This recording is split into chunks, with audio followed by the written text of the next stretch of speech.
బావా పోయినసారిలా కాకుండా ఈసారి మంచి కోడిని చూడు, పండక్కి కోసుకొని తినేద్దాం. సర్లే బావా, నువ్వు ఎదమాట బావ వస్తాడు ఊరి నుంచి.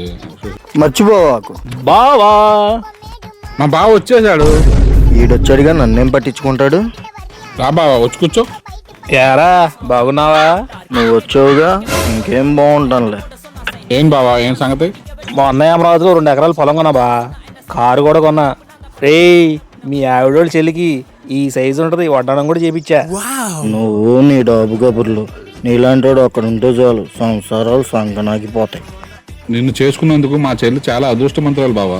బావా నువ్వు కూడా వాడిని సపోర్ట్ చేస్తున్నావు. ఏరా ఊళ్ళో ఉండి తిందరగడమేనా, నా అలా ఎదిగేదేమైనా ఉందా? నీలో పక్కన వాళ్ళని ఎత్తిన చేతులు పెడితే నీకంటే 2 ఎంతలు ఎదుగుతా. బావా ఏంటి అలా వెళ్ళిపోతున్నావు? లేదు బావా, నువ్వు మారిపోయావు. ఆ డాబు సరిగాడు వచ్చాడని నన్ను చిన్న చూపు చూస్తున్నావు. అదేం బావా, ఆయన అంటే పొరుగురోడు, నువ్వు ఎక్కడే కదా ఉన్నావు, నువ్వు సొంతోడి కదా, ఎందుకు బావా అలా అనుకుంటావు? క్షమించమని అడగడానికి అహంకారం అడ్డు వస్తే ఆ బంధాలు తెగిపోతాయి. అహంకారాన్ని పక్కన పెట్టి ఒక్క అడుగు ముందుకు వేస్తే ఆ బంధాలు ఎప్పటికీ నిలిచిపోతాయి.